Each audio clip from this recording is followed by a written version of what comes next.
Question आएंगे MCQ, जिसमें से 20 क्वेश्चन करने होंगे आपको, ठीक है। और बाकी आपके सब्जेक्टिव क्वेश्चंस होंगे 10, जिसमें से 5 करने होंगे, ठीक है क्या? मैम ने तरह से क्वेश्चन यस मैम। चलिए अब आप लोग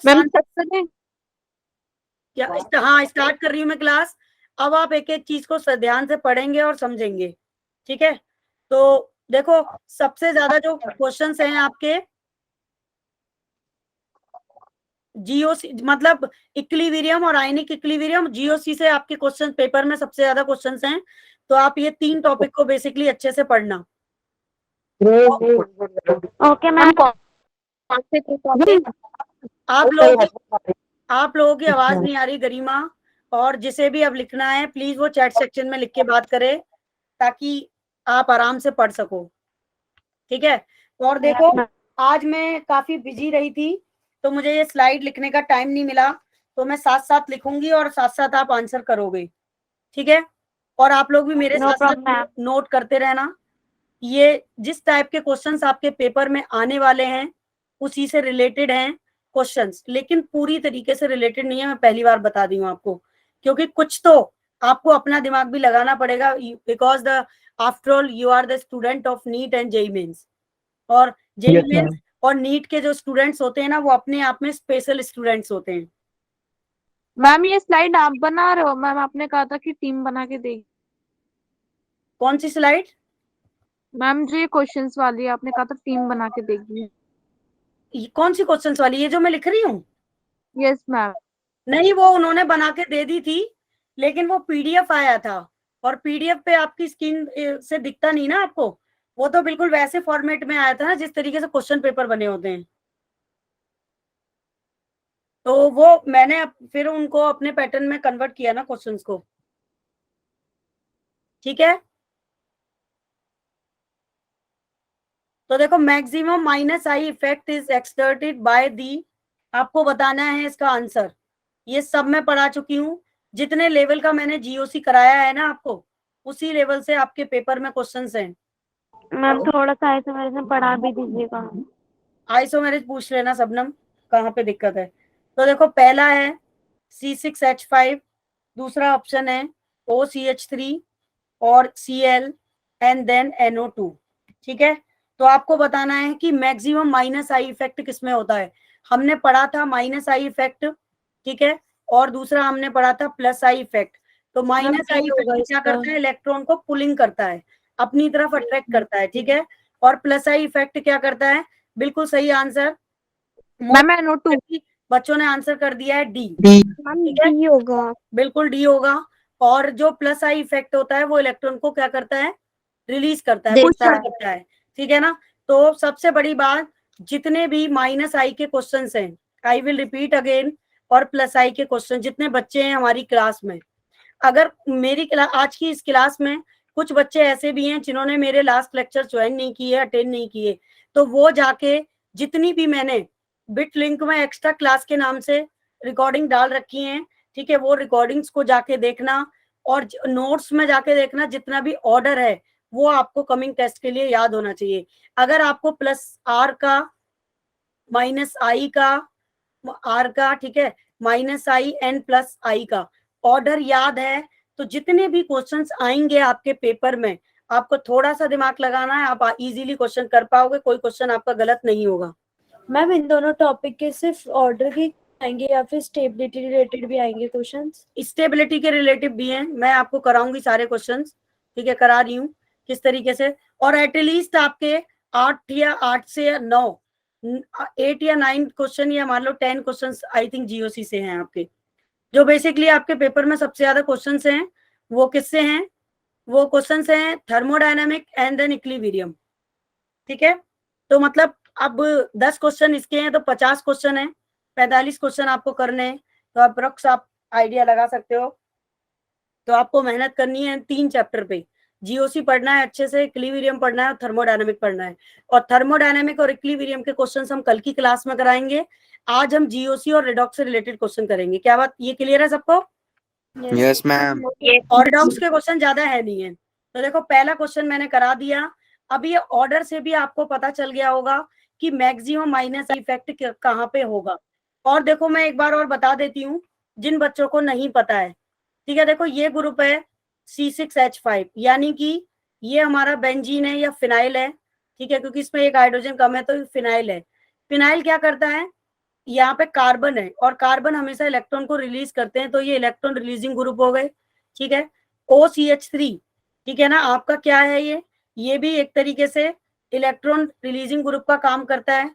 Cl आपका इलेक्ट्रॉन विड्रॉइंग ग्रुप का काम करता है, और Na2 तो है ही आपका विड्रॉइंग ग्रुप।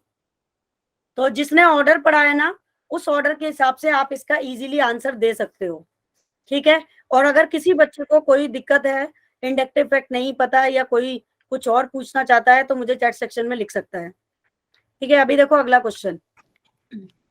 अब देखो एक क्वेश्चन ये है आपका, ये काफी इंपॉर्टेंट क्वेश्चन है आपके लिए, जो मैं दूसरा क्वेश्चन लिख रही हूँ।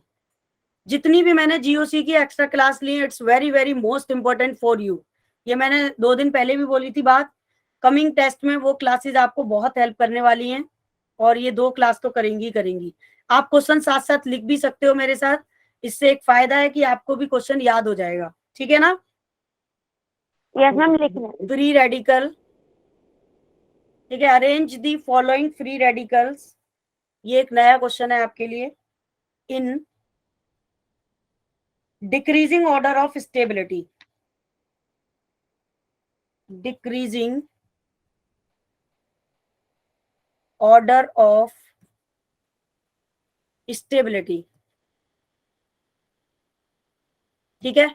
हमारे लिए क्वेश्चंस भी नया है, इस फ्री रेडिकल का क्वेश्चन अभी तक हमने किया नहीं है, लेकिन मैं एक बात बता देती हूँ आपको यहाँ पे साइड में, जिन बच्चों को नहीं पता, मैंने आपको कार्बोकैटाइन पढ़ाया था, ठीक है, ठीक है। कार्बोकैटाइन का stability factor 3 degree 2 degree greater than 1 degree पे डिपेंड करता है, ठीक है। लेकिन इसके अलावा भी बहुत सारी चीजें हैं, और जो फ्री रेडिकल का स्टेबिलिटी फैक्टर होता है, फ्री रेडिकल, तो फ्री रेडिकल आप अच्छे से पढ़ लेना। तो फ्री रेडिकल का स्टेबिलिटी भी 3 degree greater than 2 degree and 1 degree पे करता है।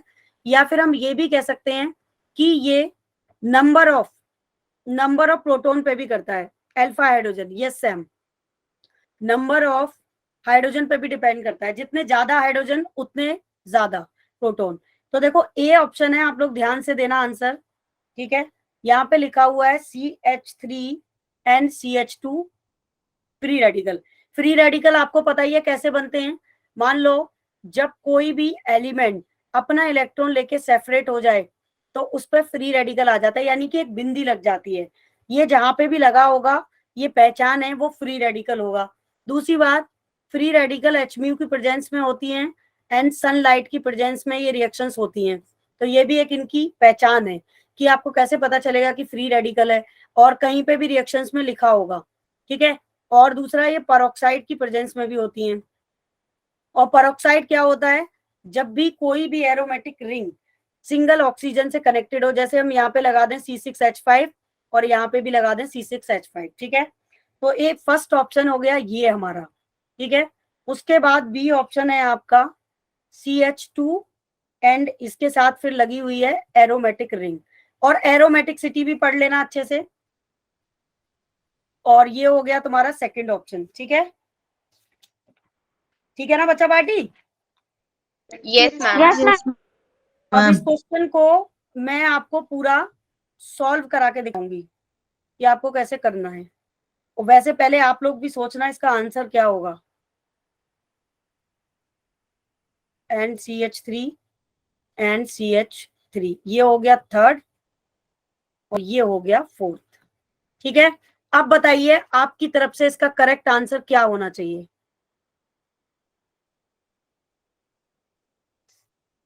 इसका ऑर्डर क्या होगा, ये फर्स्ट वाले में सबसे ज्यादा होगा। मैम इसका और मैम ए फिर होना फर्स्ट और चाहिए। फिर सेकंड लास्ट में।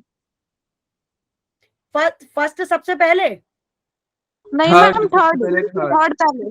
गुड, बिल्कुल बिल्कुल right answer, very good, I am so happy. किसने आंसर किया, इसका मतलब मेरे बच्चे मेहनत मैम कर रहे मैंने हैं। किया था।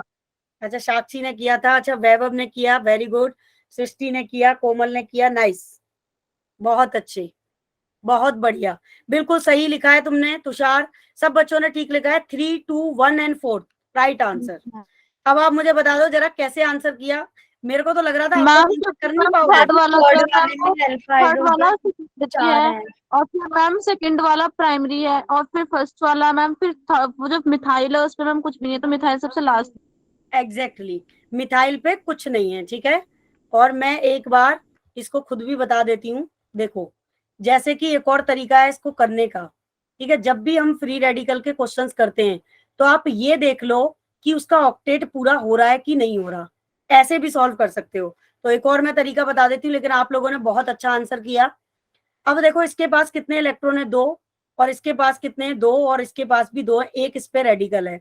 तो टोटल इलेक्ट्रॉन कितने हो रहे हैं इस पे, 7, ठीक है।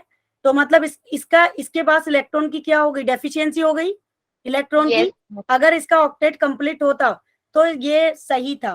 तो अगर हम, ये हमारा फर्स्ट वाला एग्जांपल है, ठीक है ना, तो इलेक्ट्रॉन की डेफिशिएंसी हो गई, इसका ऑक्टेट कंप्लीट नहीं हो रहा।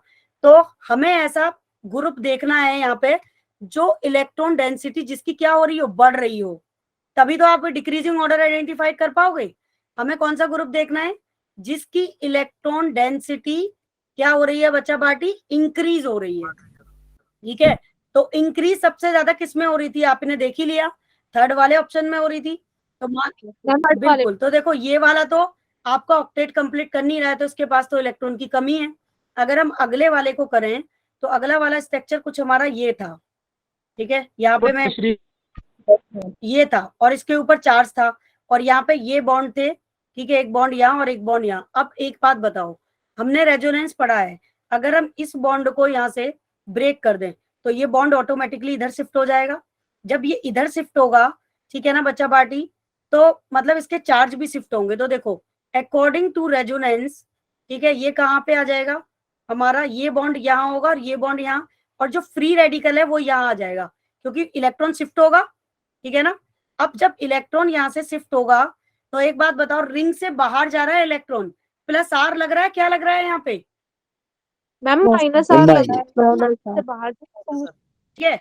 अब देखो यहाँ डबल बॉन्ड हो गया और ये CH2 हो गया, ठीक है ना। अब आगे देखो, अब तुम आगे भी बॉन्ड शिफ्ट कर दोगे इन दोनों को, तो अगर हमने ये वाला बॉन्ड शिफ्ट किया तो देखो स्ट्रक्चर क्या बनेगा, अकॉर्डिंग टू रेजोनेंस ये दोनों बॉन्ड यहाँ आएंगे, फ्री रेडिकल अब यहाँ आ जाएगा, क्योंकि अब हमने कौन से बॉन्ड को तोड़ा, अब हमने ये वाला बॉन्ड शिफ्ट किया, ठीक है। तो अब देखो ये जो सिस्टम है CH2 वाला, ये तो ऐसे का ऐसा ही रहेगा। अब आप इसको फर्दर रेजोनेंस करते हो और फिर अगले वाले बॉन्ड को तोड़ देते हो, तो देखो यहाँ पे ये CH2 ऐसे ही रहेगा, ये बॉन्ड यहाँ आ जाएगा। आप तो अब ये फ्री रेडिकल कहाँ आ गया, यहाँ, ठीक है। अब फिर हमने एक स्टेप इसका और कर दिया रेजोनेंस का, तो देखो वही स्ट्रक्चर वापस से आ जाएगा। अब ये बॉन्ड टूटेगा, जब ये बॉन्ड टूटेगा तो यहाँ सिंगल बॉन्ड आ जाएगा, इसका रेडिकल यहीं आ जाएगा, और जो रिंग जैसी थी वापस से वही आ जाएगा। तो डीलोकेलाइजेशन से पाई इलेक्ट्रॉन का हुआ। तो देखो यहाँ प्लस आर भी लगा और प्लस आई भी लगा, ठीक है। Yes. माइनस आर लगा ना, रिंग से बाहर जा रहा है तो नहीं लेकिन फ्री रेडिकल भी है ना यहाँ पे, इसलिए फ्री रेडिकल की वजह से ये चेंज हो गया कॉन्सेप्ट। स्टेबिलिटी, तो यहाँ पे तो स्टेबिलिटी देखने को मिल रही है सबसे ज्यादा, रेजोनेंस की वजह से भी है और आपकी किसकी वजह से भी है, इंडक्टिव इफेक्ट की वजह से भी है, ठीक है। अब देखो आगे, अब जो हमारा थर्ड वाला ऑप्शन था, तो मैं ये समझा दे रही हूँ, अगर इनके लिए ना जितने कॉन्सेप्ट मैंने थ्योरी में पढ़ाए हैं उतने भी याद रख लोगे ना, तो ये वाले क्वेश्चन तो आपके बिल्कुल गलत नहीं होंगे। अब थर्ड वाला Yes. सबसे ज्यादा क्यों है, देखो थर्ड वाला इसलिए है सबसे ज्यादा, क्या था थर्ड वाला ऑप्शन, ये था CH एंड उसके बाद ये CH3। अब देखो ये क्या करेगा, फ्री रेडिकल है, ये इससे इलेक्ट्रॉन को अपनी तरफ अट्रैक्ट करेगा। तो जब ये इलेक्ट्रॉन को अपनी तरफ अट्रैक्ट करेगा या इलेक्ट्रॉन को पुल करेगा, फ्री रेडिकल अपनी तरफ इलेक्ट्रॉन को खींचेगा, तो ये प्लस आई देगा, और यहाँ पे क्या लग रहा है, प्लस आर लग रहा है, यानी कि दोनों स्टेबिलिटी इफेक्ट लग रहे हैं यहाँ पे। तो इसलिए सबसे ज्यादा किसमें रहेगा, थर्ड में। और फिर CH3 का तो आपको पता ही है, इसके पास तो कुछ भी नहीं है। के रूप में भी याद कर सकते हैं ना, क्या क्या आयुष बेटा,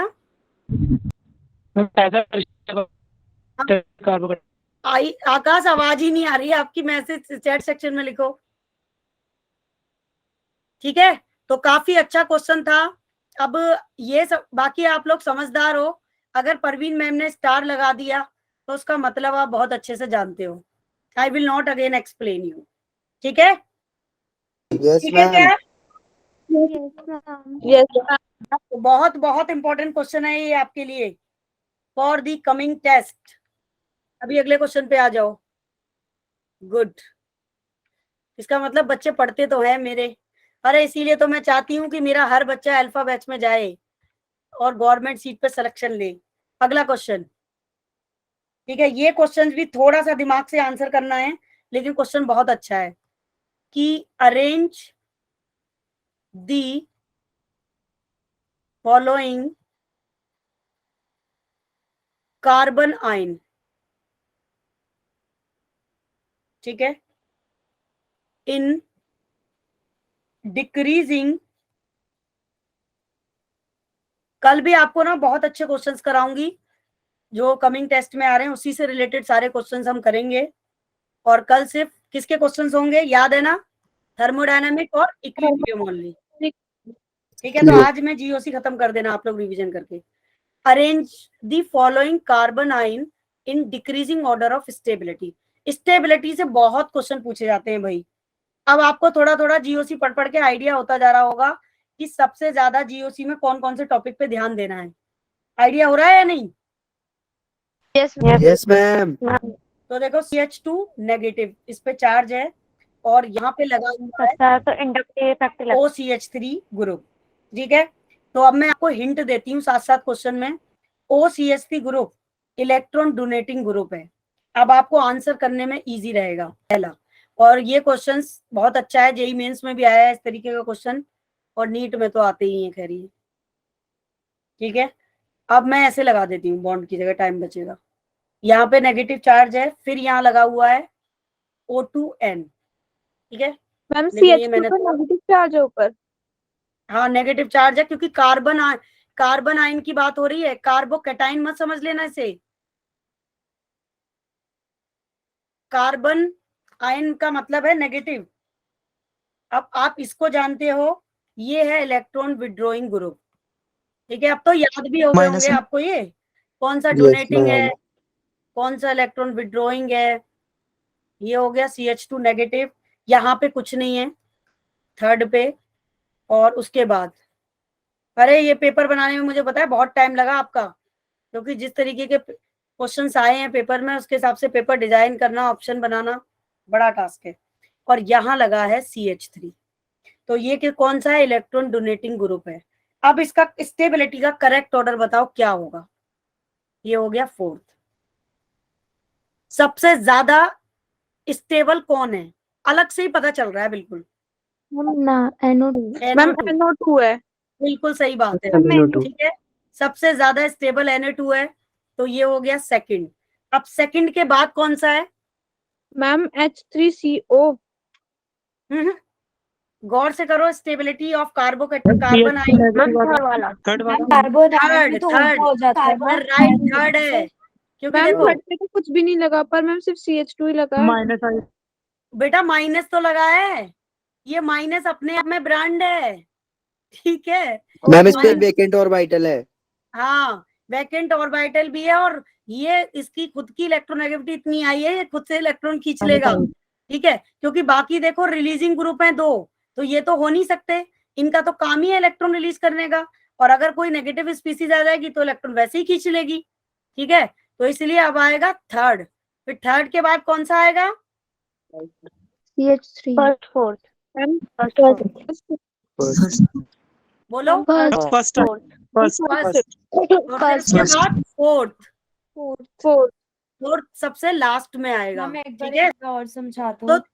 पता है ये वाले क्वेश्चंस करने का ना बड़ा इजी तरीका भी है कि हम, ये जो हाँ थर्ड बोलो। वाला है ना मैम, ये एक और बार बता दीजिए। देखो थर्ड पे क्या है, एक चीज देखो यहाँ पे, ठीक है?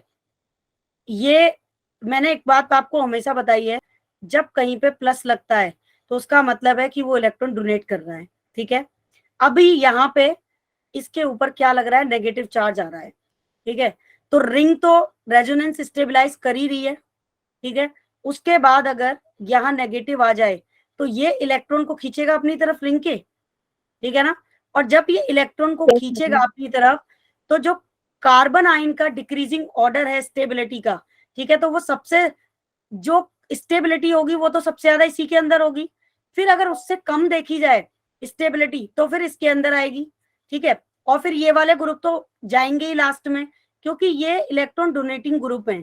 यहाँ पे नेगेटिव चार्ज जरूर है, लेकिन नीचे क्या लग रहा है, CH3 लग रहा है, तो ये इसके इलेक्ट्रॉन को अपनी तरफ अट्रैक्ट कर लेगा, ठीक है। यहाँ पे भी है, तो ये इलेक्ट्रॉन अपनी तरफ से देगा पहले से, तो ये अट्रैक्ट करेगा। लेकिन जिस ग्रुप में कोई और ग्रुप नहीं है, अगर दो चीज लग जाती हैं तो वहां रिपल्सन भी तो हो जाता है ना। अगर एक इलेक्ट्रॉन दे रहा है, दूसरा ले रहा है, तो वहां पे इफेक्ट चेंज हो रहा है। लेकिन एक सिंगल है तो वो तो खींच ही रहा है ना इलेक्ट्रॉन सिर्फ। ओके मैम, आगे जो मैंने थ्योरी वाला पार्ट पढ़ाया है ना, ये सब कॉन्सेप्ट वहां पे लिखे हैं, तो थोड़ा सा थ्योरी के पार्ट को भी स्ट्रॉन्ग करो, तो वो चीजें क्लियर हो जाएंगी कि रिलीजिंग ग्रुप में क्या होता है, विड्रॉइंग में क्या होता है। देखो 3 चीज बता रही हूँ GOC के क्वेश्चंस करने के लिए।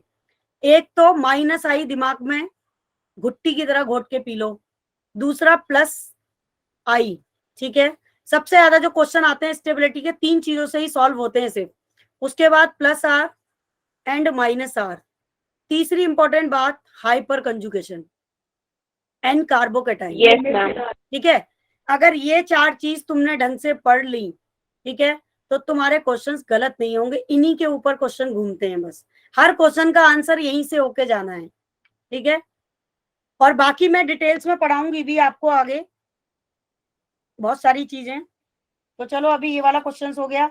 एक क्वेश्चन मैंने बहुत अच्छा लिखा था आपके लिए, लेकिन उसे करा नहीं रही, करा इसलिए नहीं, वो मैम करा दीजिए। आयुष वो क्वेश्चन ना समझ नहीं पाओगे अभी, क्योंकि एसिडिटी स्ट्रेंथ मैंने पढ़ाई नहीं है आप लोगों को अभी। समझ लेंगे मैम एसिडिक स्ट्रेंथ मैम करा दो, वो एनसीईआरटी में मैंने पढ़ रखा है।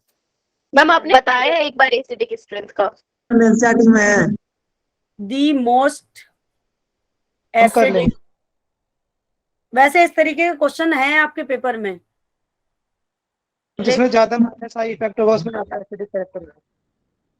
हाँ ये भी कह सकते हो, अमॉन्ग दी फॉलोइंग। 17 मार्च के बाद आप लोग रेडी रहना। -I इफेक्ट, +I रेजोनेंस, इसको मैं दोबारा पढ़ाऊंगी पूरे ढंग से, मतलब एक एक फैक्टर और इनकी स्टेबिलिटी वगैरह सब करा के, इनके एप्लीकेशंस वगैरह सारी चीजें कराऊंगी। 17 तारीख के बाद आप लोग आ जाना एक्स्ट्रा क्लास में, ठीक है। 17 मार्च, सुन रहे हैं आप लोग सब? Yes ma'am. यस मेरा जो GOC रह गया है वो GOC सारा मैं 17 तारीख के बाद कराऊंगी, ताकि आप GOC में अच्छा स्कोर करो। GOC का वेटेज बहुत अच्छा है एंट्रेंस एग्जाम में, और ये पार्ट होना बहुत जरूरी है अच्छे से।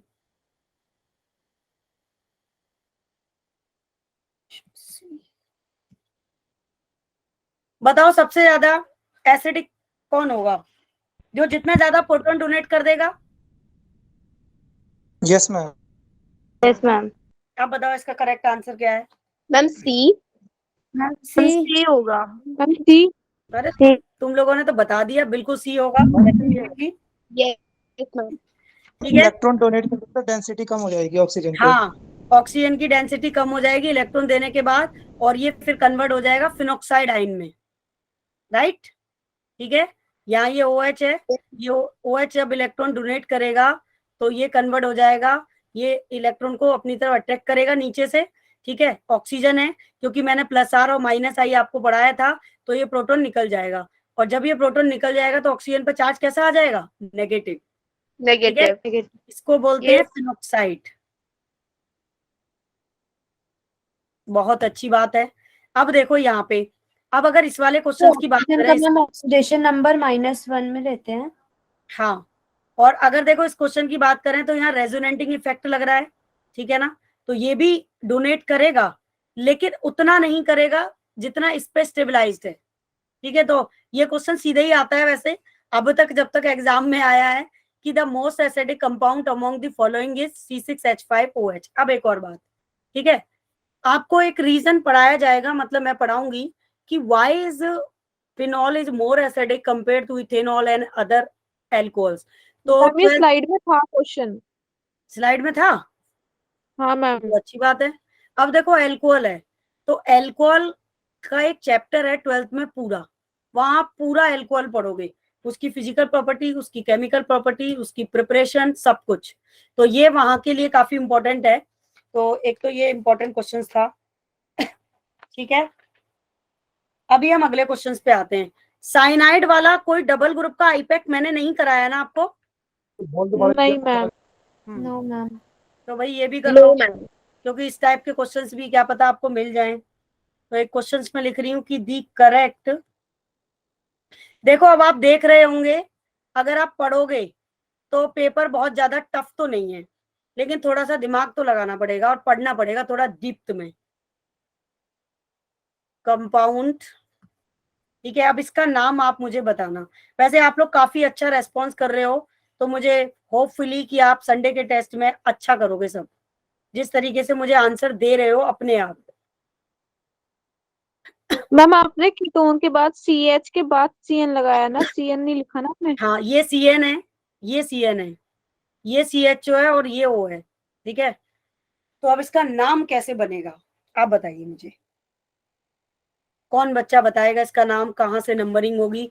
क्योंकि इसमें एक प्रॉब्लम है, प्रॉब्लम कुछ नहीं है, CHO से होगी मैम CHO से होगी। जब मैंने रिवीजन क्लास कराई थी तो आपको एक ऑर्डर लिखवाया था, priority order double group IUPAC का। कितने बच्चों को याद है ऑनेस्टली? Yes ma'am. याद है। मैंने आपको ना याद है। सारा जादू की गुट्टी दे रखी है, और बाकी जो Yes, बच ma'am. गई है ना ट्रिक्स वगैरह सब, वो मैं सब सिखाऊंगी आपको। और आई होपफुली कि 12th में मैं ही पढ़ाऊंगा आपको, या कोई भी पढ़ाएगा, जो भी पढ़ाएगा बहुत अच्छा ही पढ़ाएगा, मस्त।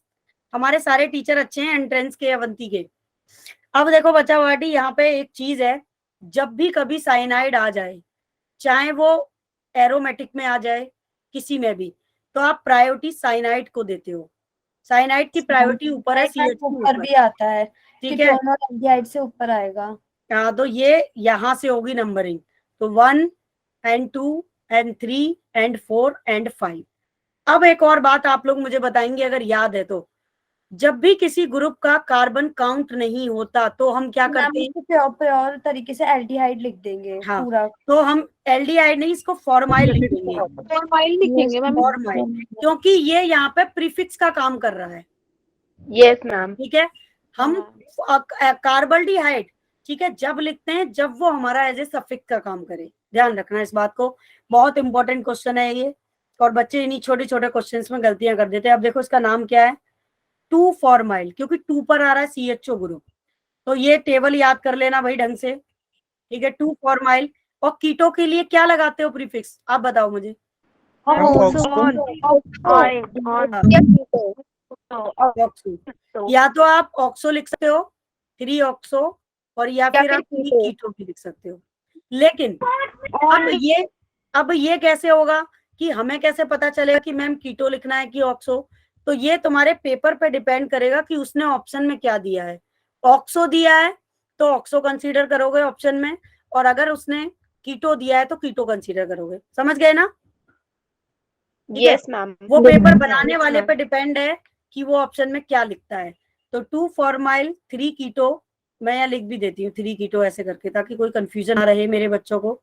ठीक है, और पेंटा। ठीक है, अब साइनाइड ग्रुप का सफिक्स क्या होता है बताओ जरा? नाइट्राइल। ठीक है, नाइट्राइल। तो आपका यहाँ लग जाएगा, ठीक है, पेंटेन नाइट्राइल। ठीक है, क्लियर है बच्चा पार्टी? Yes ma'am. ऑक्सो के बाद कॉमा नहीं आएगा? कॉमा आएगा, बिल्कुल आएगा, ये तो जरूरी है लगाना। लेकिन ऑब्जेक्टिव क्वेश्चन से इतना वैल्यू नहीं करता है, ये सब्जेक्टिव में तो करता है, क्योंकि ऑब्जेक्टिव में तो ऑलरेडी लिखा होगा ना, सिर्फ आंसर टिक करना है। यस। ठीक है, समझ आ गया? मैम ये ऑब्जेक्टिव में आएगा? क्या कह रहे हो बेटा? ये ऑब्जेक्टिव में आएगा ये कुछ? अरे अभी जो पेपर है संडे में, सारे ऑब्जेक्टिव में ही तो होंगे। हाँ यस मैम। ठीक है सबनम, सबनम ज्यादा हैंगओवर हो गया क्या? नहीं मैम, बस थोड़ा। फिर इतना कंफ्यूजन का है बात का भाई?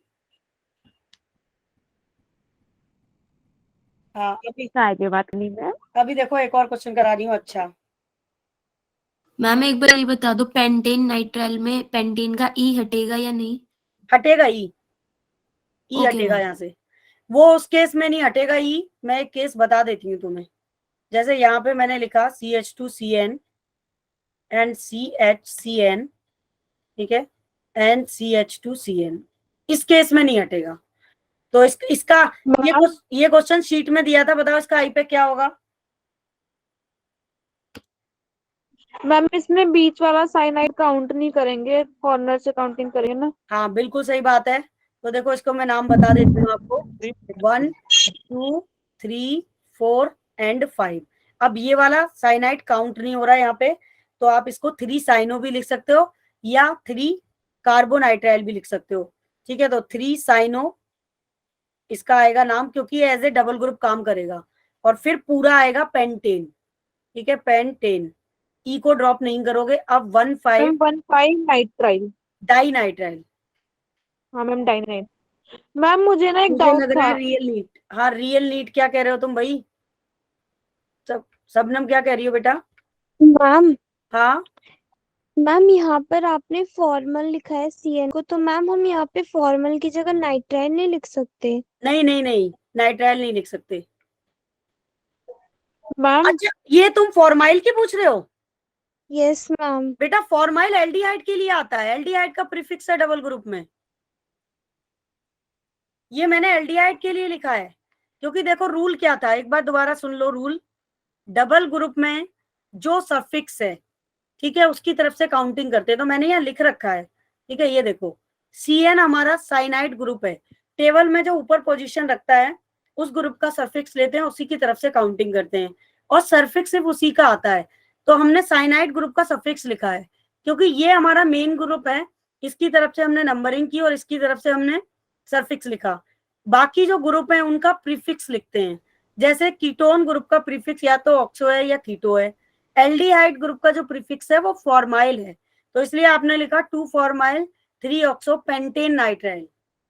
मैम जो आपने ये वाला क्वेश्चन करवाया है जिसमें CN के 3 ग्रुप लगे हैं एक साथ, अगर उसमें बाय चांस जैसे कि OH लगे या फिर CH लगे तो वो सेम इसी टाइप से होगा, उसमें भी ऐसे 5 काउंटिंग होगी कार्बन की? हाँ बिल्कुल बिल्कुल ऐसी होगा। देखो OH होगा तब तो फॉर्मूला अलग है, फिर तो मैंने कराया था तुम्हें, ग्लिसरॉल बन जाता है वो। तो ये ना उनके ये प्रॉब्लम वहां पे है, ये ज्यादा लग गया, जहां पे कार्बन काउंट होता है। इसमें तो कोई प्रॉब्लम है ही नहीं है, यहाँ कार्बन है ही नहीं है, तो ये तो सीधे मैम ये तो प्रोपेन प्रोपेन 1 2 3 ट्राइऑल। ट्राइऑल। जहां पे ग्रुप का कार्बन काउंट होता है वहां पे नेमिंग बदलती है, ये ध्यान रखना। मैम और हम इस ऐसे CN वाले में नहीं कर सकते? किसमें? मैम CN वाले आपने में? जो PPT मैम ये भेजी तो थी CN एक बार बहुत सारे जिसमें क्वेश्चंस थे, वो आपने क्या चेक करी थी? हाँ आपको मैंने चेक करी थी, भेजा था। ठीक है, और वो मैंने मार्क भी करके रखा हुआ है, लेकिन मैं आपके साथ डिस्कस नहीं कर पाई उसको। मैम आप एक बार मतलब वो DP पे अगर आपने चेक करी तो मुझे भेज दो, क्योंकि ना मैंने उसमें काफी सारे छोड़े हुए भी थे और फिर मेरे को डाउट भी हो रहा था कुछ कुछ में कि वो गलत है। तो ठीक है मैं भेज दूंगी, कल भेजूंगी लेकिन दिन में। ओके मैम मुझे एक बात बता दो। हाँ 2 बात पूछ लो। मैम जैसे मैम सब्स्टिट्यूएंट ग्रुप लगा होता है और मैम फंक्शनल ग्रुप लगा होता है, तो मैम जो उसमें एल्केन की नेमिंग होती है तो मैम उसमें जैसे पेंट है मैम पेंटेन, तो मैम सिर्फ वहाँ पे पेंट ही लिखेंगे ना? 1 मिनट में नई स्लाइड पे आती हूँ, आप बताओ, क्वेश्चन लिखूंगी तब समझ में आएगा, क्या कह रहे हो? मैम जैसे कोई मैम कंपाउंड है, मैम उसमें सब्स्टिट्यूएंट ग्रुप लगा है मिथॉक्सी और मैम फंक्शनल ग्रुप लगा है एसिड क्लोराइड, तो मैम इसमें जो नेमिंग होगी मैम जैसे पेंटेन का मैम ले ले longest chain, ma'am pent 1 yl chloride होगा ना या फिर पेंट N 1 ऑयल क्लोराइड होगा? पेंट ऑयल क्लोराइड डायरेक्ट लिख सकते हो, अगर 1 पे है तो 1 की पोजीशन मेंशन करने की जरूरत नहीं होती है। अगर कहीं 2 पर है, 3 पर है, 4 पे, तब मेंशन करना है। मैम वो ऑप्शन पे डिपेंड करता है हाँ, कि और 1 फिर देगा कि नहीं। हाँ, और फिर ऑप्शन पे डिपेंड करता है कि ऑप्शन में उसने 1 लगा के दिया है या 1 रिमूव करके दिया है। तो मतलब तो मैम उसमें मतलब एल्केन का मैम सिर्फ वही लिखेंगे ना, रूट नेम लिखेंगे, पेंट हाँ मैम एन ड्रॉप कर देंगे ना? हाँ एंड ड्रॉप कर दोगे। तो मतलब ये ना आपको ऑप्शन भी ध्यान से पढ़ने पड़ेंगे कि वो ऑप्शन में क्या दे रहा है और किस तरीके से हमें क्वेश्चंस को करना है। समझ गए? Yes ma'am. गुड। बहुत सारी चीजें ध्यान रखनी पड़ती हैं, ठीक है। अब देखो ये क्वेश्चन है, बहुत इंपॉर्टेंट है, जो जेई मेंस में आया है। जेईई मेंस के क्वेश्चंस भी कर लेते हैं कुछ। एक ये तो नीट में है, इसके बाद वाला क्वेश्चन, दी नंबर, मतलब जितना मैंने जीओसी प्रैक्टिस करा दिया है ना आपको अब तक, जब से मैं, आपको पता है सबसे ज्यादा लेक्चर मैंने जीओसी के लिए हैं। ये मेरा 12वां है, 12 लेक्चर। ये 13वां लेक्चर है मेरा जीओसी का। जितना Yes, मैंने sir. जीओसी आपको कराया है, जितना प्रैक्टिस कराया है, अगर आपने उतना कर लिया ना, तो दुनिया की कोई ताकत आपका क्वेश्चन गलत नहीं कर सकती। तो मतलब अगर आप नए क्वेश्चन भी नहीं कर रहे हो ना, तो उतने क्वेश्चन, जितने क्वेश्चंस करना डिफरेंट पैटर्न के करना, उन्हें याद रख लेना बस, ठीक है। इतनी, मैम स्लाइड पे और आपके क्वेश्चन मिला के 152 क्वेश्चंस हुए थे कल मैंने करे थे तो।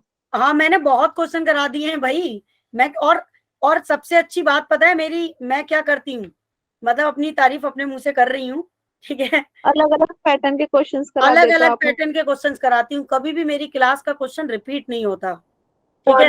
Yes ma'am. और अगर आपने वो भी कर लिया ना, कोई भी चैप्टर किसी का भी आज से आपने नोट्स बना के रख लिए और वो कर लिए, तो आपका ना नीट अपने आप अच्छा हो जाएगा। बस वो क्वेश्चन आपको याद रहने चाहिए, उनके कॉन्सेप्ट आपको याद रहने चाहिए। और आज की क्लास में भी मैंने कोई क्वेश्चन रिपीट नहीं किया है, मुझे याद भी रहते हैं क्वेश्चन कि मैंने कितने क्वेश्चंस करा दिए हैं बच्चों को और कौन से नहीं कराए। तो भाई ये आपको ध्यान और जो रखना है। क्वेश्चन आपने कराए ना वो बहुत अच्छे लेवल के हैं। आयुष, मैं प्रीवियस ईयर के क्वेश्चंस कराती हूँ ना सारे, चक्कर ये है ताकि मैम वो उसमें क्या से, है एक्चुअल में, अभी मैं ज्वाइन हुआ हूँ, मेरी क्या था, ये मोबाइल में कुछ दिक्कत आ रही, बार बार हैंग हो रहा था और नेट उसका पता नहीं क्यों बंद चालू ही हो रहा था। अच्छा हाँ अब मैं देखो, पता नहीं, कभी कभार इसको हो जाता है। नहीं हो जाता है कभी कभी। अब ये क्वेश्चन 2019 में आया है नीट में, ठीक है। तो पता है, हो सकता है जितने क्वेश्चन मैंने तुम्हें कराए सारे चैप्टर से रिलेटेड, उसमें से तुम्हें कम से कम 35% पेपर तो रिपीटेड मिल जाएगा नीट में, जिस दिन तुम फाइनल एग्जाम दोगे बैठ के। और फिर परवीन मैम को याद करोगे कि वाकई मैम ने जो पढ़ाया वो सही था। अब देखो ये क्वेश्चन 2019 का आया है, अब इसका आंसर आप करोगे। अब इसमें पूछा गया है, देखो कितना इजी क्वेश्चन आया है, ठीक है। इसीलिए जीओसी में जो रह गया है वो मैं 17 तारीख के बाद 10 दिन क्लास लेके पूरा करा दूंगी बढ़िया तरीके से। तो जीओसी का बिल्कुल तुम्हारे 7 चैप्टर 12th के और 2 चैप्टर 11th के, 9 चैप्टर मैं अपनी तरफ से एकदम बढ़िया लेवल के करा दूंगी तुम्हें, ठीक है। 8 बॉन्ड्स एंड 5 पाई, ये कोई टफ क्वेश्चन है बताओ। मैम इसका No, ma'am. 10 सिग्मा 5 बॉन्ड्स होंगे मैम इसमें। 10 सिग्मा और 3 पाई। सिग्मा और 9 पाई बॉन्ड इसमें। देखते हैं क्या आंसर है, क्या आंसर है आपकी तरफ से। Ma'am A option. बिल्कुल सही answer, A option is the correct. Yes ma'am. ये होगा ना मैम 3 हाँ, यही पाई। है, यही है। मैम अगर हम सिग्मा ना भी काउंट करें मैम पाई भी हाँ वो देखे तो ट्रिपल बॉन्ड के 2, डबल बॉन्ड का 1। हाँ बिल्कुल सही बात है। और देखो बाकी इस क्वेश्चन को करने का और तरीका है स्मार्ट दिमाग। पता है जब आप नंबर ऑफ क्वेश्चन प्रैक्टिस कर लोगे ना और टॉपिक थ्योरी के जब आपको याद हो जाएंगे, तो तुम्हारा दिमाग ऑटोमेटिकली तेज चलने लगेगा। पता है कैसे, देखो देख लो, तुमने इसमें पाई बॉन्ड चेक कर लिए, 5 हो नहीं सकते, 2 हो नहीं सकते और 9 पाई बॉन्ड हो नहीं सकता। तो अपने मैम आप ही नहीं 3 पता ही चल होंगे। गया, अपने आप पता चल गया कि तीनों ऑप्शन तो गलत है। मैम मेरे तो ये यूटी में आया था। अच्छा यूटी सेम में आया क्वेश्चन। था, हाँ आया हाँ होगा। मैम, इसलिए मेरे को याद भी था ये। चलो अच्छी बात है, गुड। अभी देखो अगला क्वेश्चन, ये भी नीट में आया है, अच्छा क्वेश्चन है। तो मतलब जीओसी के तो सारे क्वेश्चन आप करेक्ट करके आना। मैंने बहुत भाई बहुत ज्यादा पढ़ाया है आपको जीओसी, बहुत नंबर ऑफ क्लासेस ली हैं जीओसी की मैंने आपकी। अगर इसके बाद भी अगर आप गलती कराओ ना, तो फिर मैं कुछ नहीं कर सकती, तो फिर हमें कमी है। फिर तो आप में ही कमी है। और जहां तक मुझे लग रहा है मेरी तरफ से तो कोई कमी हो नहीं रही, पूरा 100% दे के आपको पढ़ाती हूँ, पूरी शिद्दत और मन के साथ। ऐसा भी नहीं है कि एक टीचर ही होता है ना कि फॉर्मेलिटी करके पढ़ाने आया क्लास में और चला गया। आपको समझाती भी हूँ, मोटिवेट भी करती हूँ, पर्सनली भी कनेक्टेड हूँ, पूरी शिद्दत से काम कर रही हूँ मैं। अब आपको देखना है कि आप अपने करियर के लिए क्या कर सकते हो, ठीक है क्या। Yes ma'am. तो देखो आपको बताना है कि which is not found in alkenes. ठीक है, तो पहला ऑप्शन है चेन आइसोमर्स। अब सबनम तुम्हारा आइसोमर्स वाला टॉपिक आ गया है, तो तुम पूछो कौन सा आइसोमर्स की मैं समझ नहीं आ रहा है तुम्हें, यस कौन सा टॉपिक है जो तुम्हें समझ नहीं आया आइसोमर्स में। और कल ना थर्मोडायनामिक और इक्विलिब्रियम होगा, तो प्लीज एक बार आप उसकी थ्योरी को पढ़ाना, एटलीस्ट फॉर्मूले याद कर लेना, ताकि आपको क्वेश्चंस आसानी से समझ में आ सकें। ठीक है, लो भाई। अच्छा मैम, थर्मो और इक्विलिब्रियम कल है? हाँ कल है, आज सिर्फ रिडॉक्स और मैम GOC इसका है। तो मेटामेरिज्म होगा। सारे बच्चों ने मैम सारे बच्चों ने आंसर कर दिया ऑप्शन लिखने से पहले ही। तो अब फोर्थ ऑप्शन लिख के करूंगी क्या मैं, टाइम वेस्ट करूं? बिल्कुल सही आंसर। मैम ज्योमेट्रिकल आइसोमेरिज्म बताना। अरे नहीं, मेटा आइसोमेरिज है ये, मेटा मैरिज। मैम मुझे जो पूछना है। अच्छा, तुम्हें ज्योमेट्रिकल पूछना है? यस देखो, मैम। पहली बात तो ज्योमेट्रिकल से कोई क्वेश्चन पेपर में आ नहीं रहा है, क्योंकि ज्योमेट्रिकल टॉपिक है हाइड्रोकार्बन का, और hydrocarbon not your syllabus part, तो इसको नहीं पढ़ना है, बता दे रही हूँ। आइसोमेरिज में आपको क्या पढ़ना है, सिर्फ स्ट्रक्चरल आइसोमेरिज के पार्ट पढ़ना है, चेन आइसोमर्स, और चेन पे भी ध्यान मत देना, ठीक है। मेटामेरिज और दूसरा आपका फंक्शनल पोजीशन, ठीक है, और फंक्शनल और मेटामेरिज प्रायोरिटी पे है, इन्हीं को ध्यान देना। और एंट्रेंस के लिए, एंट्रेंस में जो क्वेश्चन आते हैं बेसिकली, एक तो देखो मेटामेरिज से क्वेश्चन आता है, ज्योमेट्रिकल से आता है, और सबसे ज्यादा क्वेश्चन आते हैं ऑप्टिकल आइसोमर्स से। ऑप्टिकल आइसोमर्स पढ़ोगे 12th क्लास में, ठीक है ना मैम डी क्या बेटा? मैम में था। एक मिनट रुको, एक मिनट, एक साथ बोल रहे हो तो मैं समझ नहीं पा रही हूँ। पहले आयुष तुम बोलो, क्या कह रहे हो? मैम ऑप्टिकल का अलग से चैप्टर है क्या जो ऑप्टिकल का 12th में? नहीं, हाँ, हाँ अलग से चैप्टर है। जो पहला चैप्टर पढ़ोगे ना ऑर्गेनिक केमिस्ट्री का, हेलो एल्किन, और हम अपना और 12th का बैच स्टार्ट करेंगे 1 अप्रैल से, वहां पे ऑप्टिकल आइसोमर्स पढ़ोगे। लेकिन अगर आप लोग आ जाओगे ना 17 तारीख से मेरे पास, तो मैं तुम्हें ऑप्टिकल पहले पढ़ा दूंगी, और बोलो अच्छे से करा दूंगी। पहले आप ऑर्गेनिक स्टार्ट करना, ठीक है, फिजिकल और इनऑर्गेनिक बाद में। अरे इनऑर्गेनिक की मुझे चिंता नहीं है, नीट वाले बच्चे आंख बंद करके एनसीईआरटी का रट्टा मार लो, एनसीईआरटी से एक भी क्वेश्चन इनऑर्गेनिक का इधर उधर नहीं हिलता। तुम्हें जो भी मेहनत करनी है ना नीट में, वो करनी है जीओसी पे, इसी के क्वेश्चन तुम्हारे खून पीने वाले क्वेश्चंस आएंगे। और थर्मो फिजिकल के गिने चुने चैप्टर हैं, रिडॉक्स में से एक क्वेश्चन आता है, उसका वेटेज नहीं है, बचा थर्मोडायनामिक और इक्विलिब्रियम, उस पे काम करना है 11th में बस। और आपका स्ट्रक्चर ऑफ एटम और ये केमिकल बॉन्डिंग, ये इनऑर्गेनिक के चैप्टर्स हैं तुम्हारे, पूरा डिक्टो एनसीईआरटी से आता है नीट में। मैम जेई का तो आउट ऑफ द वे होके आता है थोड़ा। मैम एक बार मेटामेरिज्म समझाना। हाँ मेटामेरिज समझ लो। अब एक बार मैं इसका क्वेश्चन सुन लूं साक्षी सिन्हा का। साक्षी आप क्या कह रहे थे? मैम मैं कह रही थी मैम, जो आइसोमर्स का मैम इस बार सिलेबस है मैम, जो लास्ट जीओसी में आइसोमर्स का सिलेबस था वही है? हाँ वही है मैम, जियोमेट्रिकल नहीं आ रहा इस बार? अरे ज्योमेट्रिकल आएगा, लेकिन हाइड्रोकार्बन में पढ़ेंगे बच्चा, मैम टेस्ट में नहीं आ रहा। हाँ आपको एक और इम्पोर्टेंट इन्फॉर्मेशन देनी थी, अच्छा तुमने याद दिलाया ज्योमेट्रिकल से। ज्योमेट्रिकल आइसोमर्स पहली बात तो टेस्ट में नहीं आ रहा, तो डोंट पैनिक यू, आपको नहीं पढ़ना है, ठीक है ना। मैंने अभी बताया स्ट्रक्चर आइसोमर्स यानी कि मेटामेरिज तक पढ़ना है, बस इतना याद रखो। दूसरी इंपॉर्टेंट बात, मंडे को 2 बजे से एक्स्ट्रा क्लास लूंगी उसकी हाइड्रोकार्बन की, और 1.5-2 घंटे स्टार्टिंग से हाइड्रोकार्बन पूरा पढ़ाऊंगी, चार्ट वाइज सारी रिएक्शन इंपॉर्टेंट चीजें बता जाऊंगी। हाइड्रोकार्बन मंडे 2 बजे से। तो यहाँ पे मेरे अभी 4 बैचेस के बच्चे हैं, तो प्लीज इस वाली बात को आप लोग याद रखना, 1 घंटे पहले मैसेज कर दूंगी। एनसीईआरटी हॉलीडे बुक क्या कह रहे हो? कोई नहीं, जो बच्चा लेट ज्वाइन करे वो लेट ज्वाइन कर लेना, जैसे जैसे स्कूल से आते जाओगे ज्वाइन करते जाना, और जिनका जितना छूट जाए वो रिकॉर्डिंग कर लेना। मैम एक वेडनेसडे को भी रख लो आप। वेडनेसडे को आयुष 4 से 5 भी होती है हमारी। वेडनेसडे को मैम मंडे को 2 PM पे लोगे ना? वेडनेसडे को ऑलरेडी मेरी 5-6 क्लास है। क्या कह रहे हो? मैम मंडे को ही रख लो, वेडनेसडे को मत रखना। नहीं मंडे को, वेडनेसडे को नहीं रखूंगी भाई मैं, ऑलरेडी मेरी 4-4 5-5 क्लासेस होती हैं उस दिन। मैम टाइमिंग 2 PM होगी ना? हाँ, टाइमिंग 2 PM होगी, 1 घंटे पहले व्हाट्सएप पे मैसेज कर दूंगी, तो आप एक्टिव रहना और क्लास को टाइमली ज्वाइन कर लेना, ठीक है। तो मंडे में हाइड्रोकार्बन पढ़ेंगे और चार्ट वाइज रिएक्शन कराऊंगी, पहले ही बता रही हूँ। एक चार्ट कराऊंगी एल्केन का, सारी रिएक्शन याद, उसमें स्टार लगा दूंगी कौन सी आएंगी सीबीएसई में, और पूरा चैप्टर ना वन शॉट बड़े बढ़िया तरीके से कराऊंगी, ठीक है। Okay ma'am. और फिर जितना टाइम मिलेगा उसकी प्रैक्टिस करा दूंगी आपको।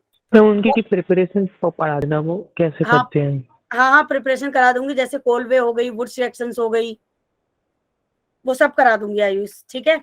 ओके। तो चलो, हाँ भाई, मेटा मैरिज पूछ रहा था कोई बच्चा, अब मेटा मैरिज पढ़ लेते हैं। देखो, मेटा मैरिज आइसोमर्स में मैंने आपको बताया था एल्काइल रेडिकल का डिफरेंस होता है, ये ध्यान रखो बस, आर का, ठीक है। अगर आपने इस तरफ लिखा ऑक्सीजन और इस तरफ लिखा CH2 और यहाँ पे लिखा CH2 और यहाँ लिखा CH3, तो जब इसका आप आइसोमर्स बनाओगे पॉसिबल मेटा मैरिज का, तो फिर आप CH2 कर दोगे और यहाँ पे CH3 कर दोगे। तो देखो, मुझे शो नहीं हो रहा, शायद स्टक हो रहा है। तुम्हारा नेट नहीं चल रहा होगा, बाकी बच्चों को शो हो रहा है क्या? Yes ma'am. तो देखो, अब दोबारा एक बार ज्वाइन कर लो, तो देखो ये आर है ना, तो यहाँ पे देखो ये आर अलग हो गया और यहाँ पे ये आर अलग हो गया, ये प्रोपाइल आ गया इधर, ठीक है, इस साइड, और इस साइड क्या आ गया, मिथाइल आ गया। तो मतलब दोनों तरफ जो आर होता है एल्काइल रेडिकल, जिसको कैपिटल आर से रिप्रेजेंट करते हैं, वो अलग होना चाहिए मेटा मैरिज में। अब एल्कीन में, ठीक है, एल्कीन में, ठीक है, विच नॉट, देखो अगर आप लोग किस में नहीं पाया जा सकता, एल्कीन में नहीं पाया जा सकता, क्या एल्कीन के अंदर आप आर ग्रुप को डिफरेंट कर सकते हो? कभी भी नहीं कर सकते, ठीक है, तो ये ध्यान रखना बस। अब देखो यहाँ पे दोनों आर सेम हो गए हैं, तो मतलब हम ये कह सकते हैं कि organic compound which have same molecular formula but different physical and chemical properties, ठीक है, due to different alkyl radical group, ठीक है, is called metamerism. Okay, yes ma'am. तो चलिए अभी ये वाले क्वेश्चंस हो गए आपके। एक 2013 का कार्बन आयन से एक और क्वेश्चन है, इसे भी करा देती हूँ, ठीक है। फिर हमें रिडॉक्स के भी कुछ क्वेश्चन करने हैं, रिडॉक्स के क्वेश्चन ज्यादा नहीं आ रहे हैं, तो इसलिए मैं ज्यादा क्वेश्चन प्रैक्टिस करा नहीं रही हूँ। और रिडॉक्स में एक बात बता दे रही हूँ आपको, जो पेपर था ना रिडॉक्स वाला, उसी पैटर्न के क्वेश्चन से आ रहे हैं, जो उसी को प्रैक्टिस कर लेना, मतलब 3 के ऑक्सीडेशन नंबर एक साथ पूछ लिए, ठीक है। या फिर आपका मैंने क्वेश्चंस कराया था रिडॉक्स में वाई वाला, याद है आपको, जिसमें वाई और एक्स के लिए वैल्यू दी थी और बैलेंस थी, ठीक है। वही सेम पैटर्न है रिडॉक्स के क्वेश्चन का जो मैंने लास्ट लेक्चर में कराए थे, तो वही वाले क्वेश्चंस कर लेना। ऑक्सीडेशन नंबर सबके आने चाहिए। मैम मेरा एक डाउट भी था रिडॉक्स में, क्या आयुष? डिस्प्रपोर्शनल रिएक्शन मेरे को तो समझ नहीं आई।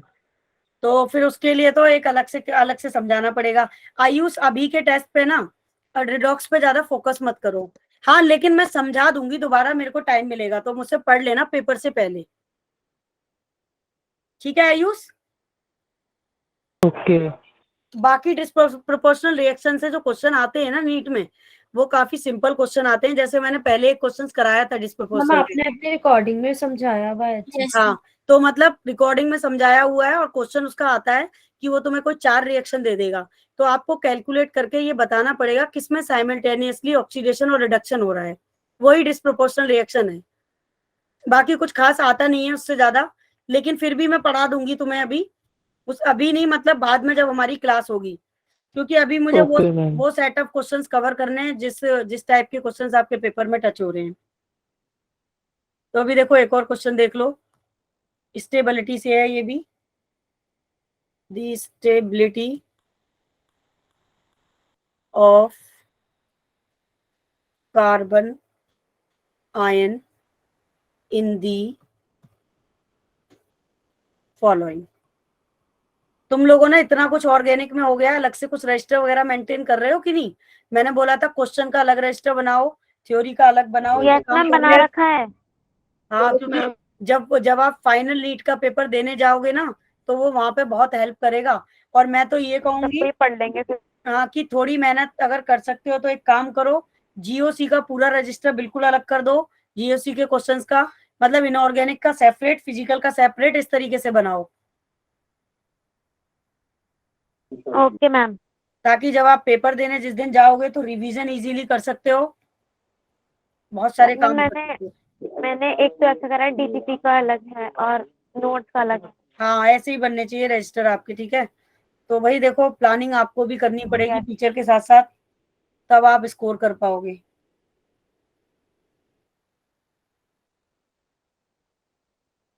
और मैं एक दिन आपको ना ये इन्फॉर्मेशन दे दूंगी कि बहुत सारे बच्चों के मन में एक डाउट और होगा कि एससी के लिए कितना स्कोर चाहिए नीट में, गवर्नमेंट सीट के लिए, एम्स के लिए, और ओबीसी के लिए कितना चाहिए, जनरल के लिए कितना स्कोर चाहिए।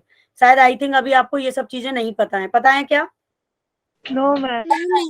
तो हाँ मैम पता तो है। अलग अलग जगह पर अलग अलग इंफॉर्मेशन आती है। हाँ, तो मैं उसका परसेंटेज एक बार आपको बता दूंगी ताकि आप लोग श्योर हाँ मैम रहें। ईडब्ल्यूएस की अलग से आती है, हाँ, जनरल ईडब्ल्यूएस अलग से आता है, ईडब्ल्यूएस अलग से आता है, ठीक है, हैंडीकैप्ड अलग से आता है, मतलब बहुत सारे फैक्टर्स हैं। तो एक दिन मैं उसके लिए भी एक एक्स्ट्रा सेशन ले लूंगी ताकि आपको हर चीज पता हो अपने मतलब प्रोफाइल से रिलेटेड, जो आपका क्राइटेरिया है बेसिकली। अब इसका आंसर बताओ बच्चा पार्टी क्या है? मैम सबसे ज्यादा ए, फिर बी, फिर सी और फिर डी का। ABCD ABCD। तुम तो कतई होशियार हो भाई, ABCD होगा बिल्कुल सही आंसर। तो सही है, फिर तो मैं थोड़ा निश्चिंत हो जाऊं, टेंशन फ्री, कि आप लोग अरे वाले समझा दो। अच्छा कर पाओगे टेस्ट में। देखो, मैंने तुम्हें एक चीज पढ़ाई थी सैम, यस ठीक है। मैम। आपको मैंने पढ़ाया था सबसे ज्यादा एसपी में कैरेक्टर होता है इलेक्ट्रोनेगेटिविटी का, फिर SP2 में होता है, और फिर SP3 में होता है, ठीक है। तो अगर आप इसको देख रहे हो पहले वाले को, तो इस कार्बन पे देखो नेगेटिव चार्ज है, तो इसका हाइब्रिडाइजेशन क्या होगा? SP। मैम जिस कार्बन आयन में ज्यादा कैरेक्टर होगा हाँ, वो ज्यादा स्टेबल होगा। वो ज्यादा स्टेबल होगा, ठीक है। अब इसको अगर हम देखेंगे इस वाले को, तो ये क्या करेगा, ये इससे इलेक्ट्रॉन को अपनी तरफ पुल कर लेगा, तो इसका होगा SP2, ठीक है। अगर इसका देखेंगे तो इसका भी क्या होगा? SP2 होगा, है ना। और Yes. इसका देखेंगे तो SP3 होगा, ठीक है। तो हमेशा इस टाइप के क्वेश्चंस को एस कैरेक्टर से सॉल्व कर दो सीधे। एस कैरेक्टर का परसेंटेज निकालना नहीं सिखाया ना मैंने आपको अभी? No ma'am. नो हाँ, तो मैम। वो हम नो मैम। पढ़ेंगे, दोबारा GOC में पढ़ेंगे। ये मैं बताऊंगी आपको बाकायदा मैम with अभी proof सिखा reason, दीजिए। कि अभी तो नहीं सिखा सकती आयुष, बहुत लंबा आयुष टॉपिक है क्वेश्चन में हो पाएंगे। हाँ GOC का जो पार्ट मैंने टच नहीं किया है वो मैं नहीं करूंगी अभी। आपको पहले ही पढ़ाने से पहले एक बात बोली थी कि दोबारा से GOC मैम पढ़ोगे आप। क्वेश्चंस तो नहीं आएगा उस पे? नहीं, जो टॉपिक मैंने नहीं कवर कराया उससे रिलेटेड क्वेश्चन नहीं है, डोंट वरी। अरे क्वेश्चन पेपर तो हमारे हम लोगों से ही डिस्कस हुए तो होते हैं ना, कि क्या टॉपिक आपने पढ़ाया बच्चों को, कौन कौन सा सिलेबस कवर कराया, क्वेश्चन नहीं है। मैम वैसे जो क्वेश्चंस आप कराते हैं वो ही आते हैं पेपर में ज्यादातर, वो ही आते हैं 70% मोस्टली, वही मिल जाते हैं। आप बहुत अच्छे लेवल के क्वेश्चन कराते 30 हो। गुस्से करने हैं। और एंट्रेंस में भी यही आते हैं। अगर आप प्रीवियस ईयर के क्वेश्चन पेपर देखोगे ना गूगल पे डाउनलोड करके, तो तुम्हें यही क्वेश्चन मिलेंगे सारे। Yes ma'am. हाँ मैम इसी टाइप की मिलते हैं। मैम मैंने देखा था मैम, रिडॉक्स के तो बहुत कम क्वेश्चंस हैं। देखो, रिडॉक्स को मैं बार बार इसीलिए बोलती मैम हूँ, मैंने तो इस साल का जेई का पेपर ही देखा था। जेई का पेपर भी ज्यादा टफ नहीं आता है आयुष, थोड़ा बहुत अंतर होता है बस। इसीलिए तो मैं आपको बार बार बोलती हूँ रिडॉक्स में दिमाग मत लगाओ। अगर अटक गए रिडॉक्स में तो छोड़ दो उस क्वेश्चन को, आगे बढ़ जाओ। एक बात बताओ, देखो, अगर आपने, मैं एक तरीका बताती हूँ आपको स्कोरिंग का, और अगर आपने क्या किया, 45 में से सिर्फ जेई नीट में मान लो केमिस्ट्री में 35 क्वेश्चन ही करेक्ट किए, ठीक है, और टोटल हमारे 18 चैप्टर हैं, और किसी बच्चे का रिडॉक्स उसने नहीं पढ़ा, हाइड्रोजन नहीं पढ़ा, ठीक है, और अगर वो बच्चा इन दोनों चैप्टर को छोड़ भी दे, जस्ट लाइक एग्जाम्पल, लेकिन जिस बच्चे को 720 में से 720 लाने वो तो पढ़ेगा। लेकिन अगर मान लो कोई बच्चा ऐसा है जिसको ये चैप्टर कभी समझ ही नहीं आते, तो छोड़ दो इन्हें, बिल्कुल मत पढ़ो।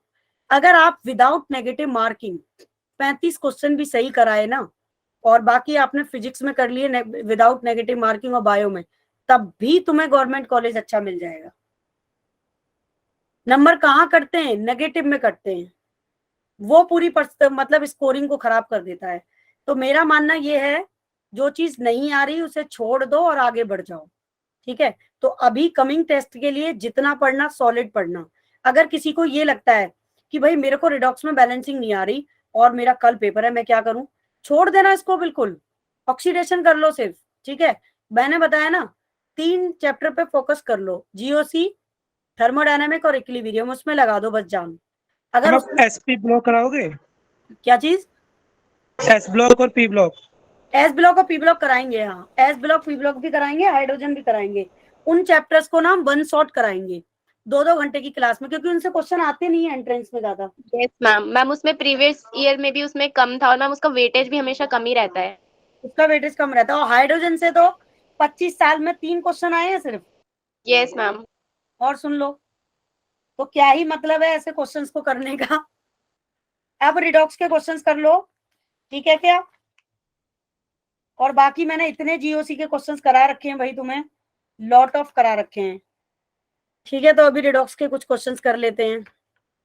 आज काफी बच्चे वैसे स्टेबिलिटी से पढ़ रहे हैं, अगर आप ऐसे ही पढ़ोगे ना ईमानदारी से, तो मैं भी आपके सिलेक्शन के लिए पूरी जान लगा दूंगी, ठीक है ना। और अवंती वाकई बहुत एफर्ट करता है, वो हर हाल में ये चाहता है कि सारे बच्चे अच्छा स्कोर करें। मैं तो ये चाहूंगी आप सारे बच्चे अल्फा बैच में सेलेक्ट हो जाओ, और फिर कहीं पे कोई ट्यूशन पढ़ने की जरूरत नहीं है। 12th में कहीं कोई टाइम वेस्ट नहीं करना, सिर्फ अपना क्लास में फोकस करना। और स्टडी मटेरियल भी सारा हार्ड कॉपी मिलेगा ही मिलेगा, सब कुछ हार्ड कॉपी मिलेगा, ठीक है।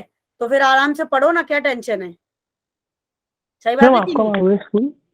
मैं मार्च में। हम मार्च में तो पेपर है हम लोगों के। नहीं, हम आएंगे तो इस हिसाब से आएंगे कि बच्चों से मिल सकें। मैम मेरे में भी। आपकी डेट शीट वेट शीट को प्रॉपर देख के मेरे आएंगे। में जरूर।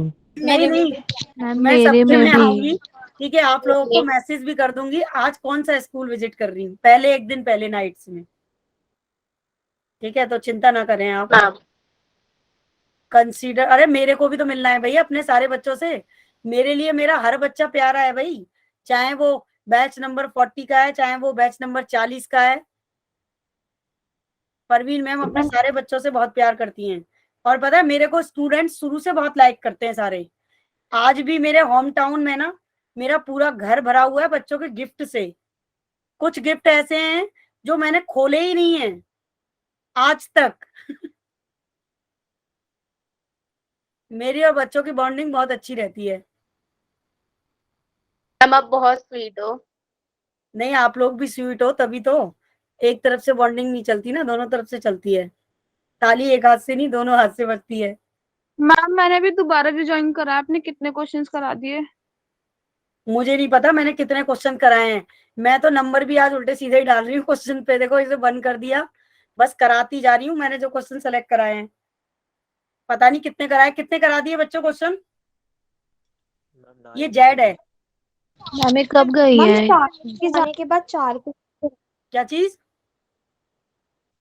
मैम 4 क्वेश्चन कराए साक्षी के अच्छा, जाने 4 के बाद। क्वेश्चन कराए हैं। बीच में ज्वाइन और हाँ मैम डिस्कनेक्ट 4-5 करा दिए। पता नहीं कोई कहाँ नहीं पे साक्षी, डिस्कनेक्ट हुई है। साक्षी एक काम करना, मैम सुनो, आप PPT मैं तुम्हें ना ये वाली फाइल का लिंक दे दूंगी, क्योंकि यूट्यूब पे तो अपलोड होने में टाइम लगेगा।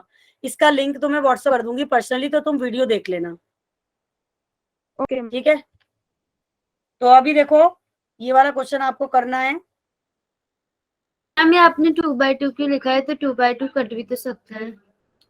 2/2 कहाँ लिखा है मैंने? मैं एक बार पढ़ देती। देखो ये XnO4 है, मैम H2O के मैम साथ। ये जेड है, मैंने बोला था आप लोगों ने सुना नहीं, Z/2 है,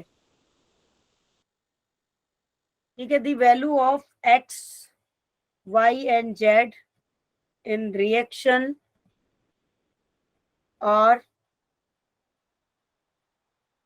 रेस्पेक्टिवली।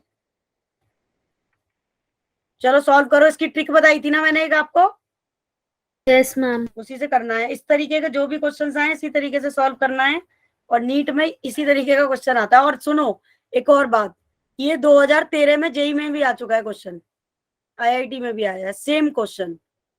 सेम क्वेश्चन नीट में आया है, सेम क्वेश्चन जेई मेंस में आया है। 5, 2 and 8, option B 2, 5 and 8, 2, 5 and 16। और आपको एक चीज और भी मिल जाएगी, प्लान्स मिल जाएंगे क्लास शुरू होने से पहले 12th। मैम बट रिएक्शन पढ़ते मैं ना, प्लान कैसे? प्लान मतलब मैम, जैसे अभी इसका आपको ये नहीं, आपको ये टाइम टेबल नहीं मिला हुआ है ना कि किस दिन किस डेट में कौन सा लेक्चर डिलीवर होगा, किस डेट में कौन सी डीपीपी होगी, किस डेट में किस टॉपिक से टेस्ट होगा, कितने नंबर का टेस्ट होगा, कितने टाइम का टेस्ट होगा, अभी ये सब नहीं मिला है आपको।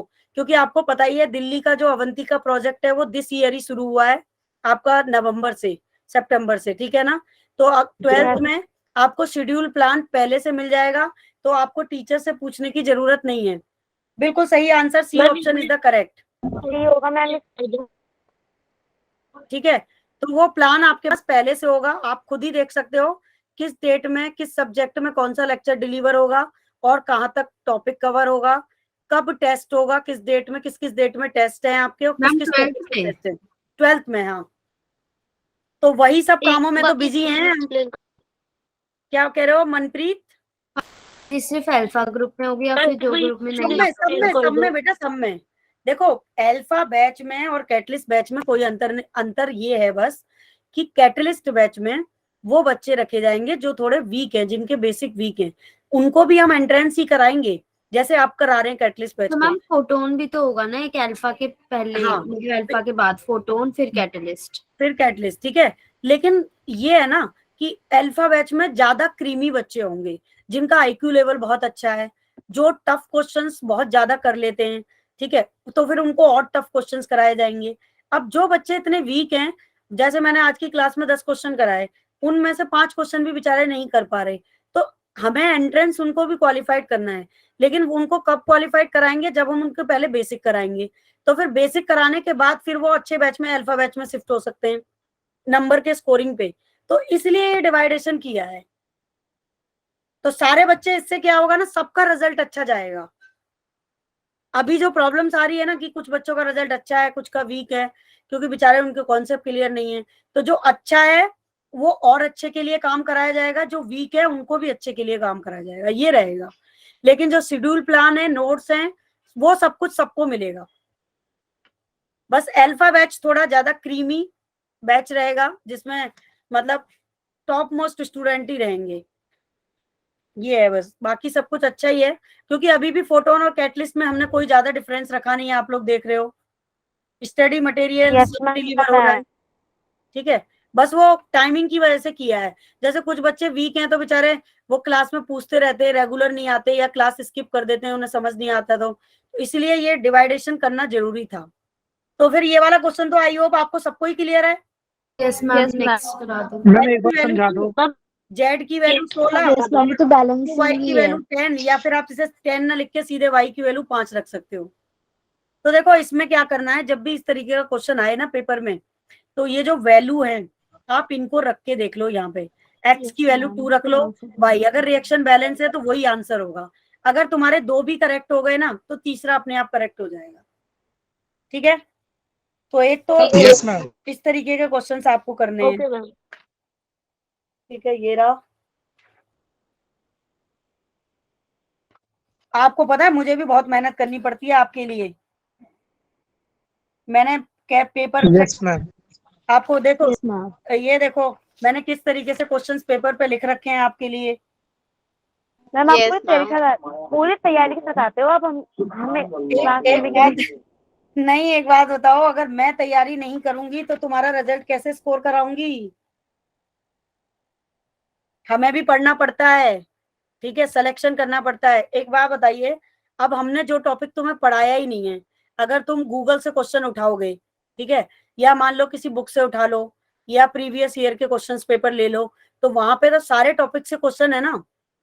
और हम कैसे स्कोर कराएंगे आपको? हमने तो वो क्वेश्चन सेलेक्ट करने ना जो टॉपिक हमने तुम्हें पढ़ाए हैं, और जो टॉपिक हमने पढ़ाया नहीं तो उससे कैसे क्वेश्चन दे सकते हैं हम? तो ये बनाना पड़ता है खुद ही, बहुत टाइम कंज्यूमिंग पार्ट है ये। मैं कह तो रही हूँ, आज मैं 11 बजे बैठी हूँ एक ही जगह पे और वहां से हिली नहीं हूँ। मेरी कमर इतनी दर्द हो रही है ना कि मैं ही जानती हूँ। मैम आज मेरी कमर में भी दर्द हो रहा है बहुत। ठंड से हो रहा है तुम्हारा, या फिर तुम एक ही जगह बैठे हो उसकी वजह से? मैम 5:30 बजे से एक जगह बैठी हूँ मैं। हाँ तो बस वही है ना। तो मैं तो 11 बजे से बैठी हूँ। मैं तो आधे घंटे बाद थोड़ा सा टहल लेता हूँ रनिंग में। नहीं आयुष, मैं तो इसलिए नहीं टहल पाई थी क्योंकि मीटिंग थी हमारी, और हमारी मीटिंग लाइव चलती हैं, और वहां से आप हिल नहीं सकते फिर। तो ये वाला चक्कर है। और आज मैंने 3-4 मीटिंग अटेंड करी हैं, तो बहुत ज्यादा प्रेशर है हमारे ऊपर भी काम मैम का। मीटिंग डेली होती है? मीटिंग डेली होती है। अगर प्लानिंग नहीं करेंगे आयुष तो फिर आप लोगों को रिजल्ट कैसे कराएंगे स्कोर। अब जैसे ये अल्फा बैच की प्लानिंग चल रही है, फिर उसके लिए नंबर ऑफ स्टूडेंट सेलेक्ट करने हैं, ठीक है, और फिर उसके बाद आपका क्या कहते हैं क्रैश कोर्स की तैयारी चल रही है आपके पेपर के लिए, वो काम अलग से चल रहा है। मीटिंग में कौन कौन होता है, किससे होती है आपकी मीटिंग?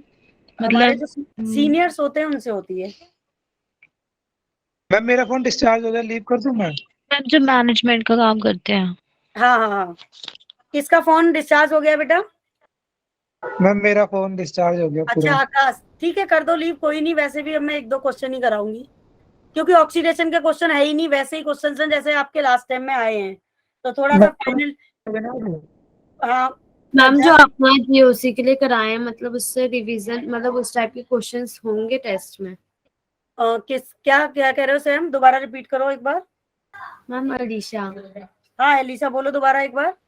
मैम जैसे कि आपने आज क्वेश्चंस करवाए हैं तो आज क्वेश्चंस ज्यादा हो नहीं पाए, मतलब जीओसी के थोड़े बहुत हुए, तो वैसे होंगे टेस्ट में मतलब रिवीजन के लिए? रिवीजन के लिए टेस्ट में होंगे मतलब समझी नहीं मैं। मतलब कि मैम ये क्वेश्चंस के इस टाइप के ही क्वेश्चंस होंगे क्योंकि आज हम लोग क्वेश्चन ज्यादा कर नहीं पाए ना। हाँ तो हाँ हाँ, वो ऐसे ही है, और ज्यादा क्वेश्चन है नहीं जीओसी से, 8 या 9 क्वेश्चन है तुम्हारे पूरे पेपर में, इसीलिए मैंने ज्यादा क्वेश्चन कराए नहीं है। और दूसरा बेसिकली जिस टाइप के क्वेश्चन है मैं ऑलरेडी इतने क्वेश्चन करा ही चुकी हूँ आपको। हम जीओसी के तो ज्यादा क्वेश्चन आपने डीपीपी से ही लिए थे जो आपने भेजे थे। तो आपने इससे पहले भी तो बहुत सारे करा डीपीपी में चुके हैं। कराए मैम हैं, डीपी के क्वेश्चन इससे बहुत पहले है। मैंने बहुत सारे कराए हैं, इससे और पहले दूसरा बहुत सारे करा चुके हैं। इंडक्टिव इफेक्ट, रेजोनेंस वगैरह के ऊपर ऑलरेडी बहुत क्वेश्चंस करा रखे हैं मैंने, तो आप वही सारे क्वेश्चन प्रैक्टिस कर लो, उतनी बहुत बड़ी बात है। लेकिन कल का ज्यादा इंपॉर्टेंट है सेशन हमारा, क्योंकि जीओसी तो हम बहुत पढ़ ही रहे हैं रेगुलर, अभी हमारा टच उससे हट गया है। मैम वो नहीं पढ़े हमने दोनों चैप्टर कई दिन से। क्या चीज? ज्यादा टफ। मैम वो इक्विलिब्रियम और थर्मोडायनामिक्स के इक्विलिब्रियम और क्वेश्चन नहीं करे हमने। इक्विलिब्रियम, इसका हाँ बिल्कुल सही आंसर है 1 3 4 5। तो देखो आते ही हैं आपको, तो रिडॉक्स के क्वेश्चन ना इसी टाइप के हैं आपके पेपर में, मतलब कल वाले सेशन और इम्पोर्टेंट है क्योंकि उसका टच हमसे छूट गया है। हमने कितने दिन से रिवाइज नहीं किया, तुमने किया रिवाइज वो? Yes ma'am. हाँ मैम मैंने करे तो थे फॉर्मूले वगैरह। रिवाइज। हाँ तो फॉर्मूले वगैरह प्लीज कर भी लेना आप लोग। मैम इसको एक बार क्योंकि मैंने अलग से वाले डायरी बना लिया फॉर्मूले की। गुड, नहीं बढ़िया किया, कल पढ़ के भी आना। अगर आप लोग पढ़ के आओगे ना वर्क डन का फॉर्मूला क्या है, एंट्रोपी क्या है, स्पॉन्टेनियस रिएक्शन क्या है, गिब्स रिएक्शन क्या है, हाँ तो इन्हीं सब टॉपिक्स के ऊपर क्वेश्चंस हैं। मैम पीछे वाला क्वेश्चन ओके मैम कर लेंगे। पीछे वाला क्वेश्चन एक बार एक्सप्लेन कर दूं? यस मैम, ठीक है। क्वेश्चन पढ़ा भी नहीं था, सबने आंसर बोल दिया। ठीक है ये हाँ देखो, मैम मैंने भी नहीं पढ़ पाया था। ठीक है 1 3 4 5 इसका आंसर है, और क्वेश्चन में कुछ नहीं है, ऐसा क्वेश्चन पहले भी कर चुके हो। When KMnO4 act as an oxidation, ठीक है, and ultimately for me MnO4 2 negative and MnO2, इनका ऑक्सीडेशन नंबर बताना है बस कैलकुलेट करके, और उसमें से देखना है कि किसका ऑक्सीडेशन नंबर क्या है, इसका क्या है, इसका क्या है, इसका क्या है, इसका क्या है, ये था क्वेश्चन में। तो देखो KMnO4 अगर आप करते हो तो कितना होता है ऑक्सीडेशन नंबर इसका, बोलो। मैम 0। मैम 7। अगर KM 7। मैम 7 होगा ना? 7 होगा, और क्वेश्चंस में MnO4 2 नेगेटिव का ऑक्सीडेशन नंबर कितना आएगा, +6 आएगा, +6। ठीक है। उसके बाद फिर अगर MnO2 का निकालते हो आप ऑक्सीडेशन नंबर तो +4 आता है, ठीक है ना। बस इस तरीके से आपको रेशो बताना था, और कुछ नहीं था इसमें। रिडॉक्स का क्वेश्चन तो वैसे ही है जैसे आपने कर चुके हो पेपर में जो आए थे। Yes ma'am. बस ओके मैम। देखो पेपर में थोड़ी सी सावधानी बरतने की जरूरत है, केयरफुली पढ़ना है क्वेश्चंस को, ठीक है, बस इतना काम करना है, बाकी कुछ नहीं है। अब बाकी कल का सेशन बहुत इंपॉर्टेंट है क्योंकि उसे भूल भाल गए होंगे, और कल के फॉर्मूले वगैरह पढ़ के आना, और जो थोड़े से क्वेश्चंस है ना जिनमें तुम्हें ज्यादा दम लगाना है ठीक है, वो थर्मोडायनामिक इक्विलिब्रियम में ही लगाना है। और जीओसी आप काफी टाइम से रेगुलर रिवाइज कर रहे हो, पढ़ रहे हो, तो जीओसी तो अब ऑलमोस्ट हो चुकी होगी तुम्हारी, हो गई है? Yes ma'am. ठीक है, तो देखो ma'am. -1 and since it contain Cl negative और आपका +1 एंड सिंस इट आईपैक मैंने खूब सारा कराई दिया है। आईपैक कम से कम 4-5 क्वेश्चन तो आपके आईपैक से ही रिलेटेड हैं। मैम -1 होगा इसका। ठीक है, और +1 एंड -1 -1 होगा। ये आंसर और होगा मैम इसका। ये होगा मैम डी। +1 और -1 आ रहा है। यही मैम +1 कैसे? अभी बताती हूँ, वही तो अरे बता रही सॉल्व करके तो देखो। +1 ही आ रहा है इसका। CaOCl2 है, इसके ऊपर टोटल चार्ज तो 0 रहेगा। ठीक है, अब Ca+2 चार्ज कैरी करता है, आपको पता ही है। तो एक जो Cl है वो इस तरीके से टूटेगा ये, और एक Cl बाहर जाएगा, तो O के साथ जो Cl आएगा वो +1 कैरी करेगा और ये -1 कैरी करेगा। तो इसका ऑक्सीडेशन नंबर हमेशा +1 और -1 रहता है। मैम आपने शायद पीछे CaCl लिखा है, O नहीं लिखा है। O नहीं लिखा है।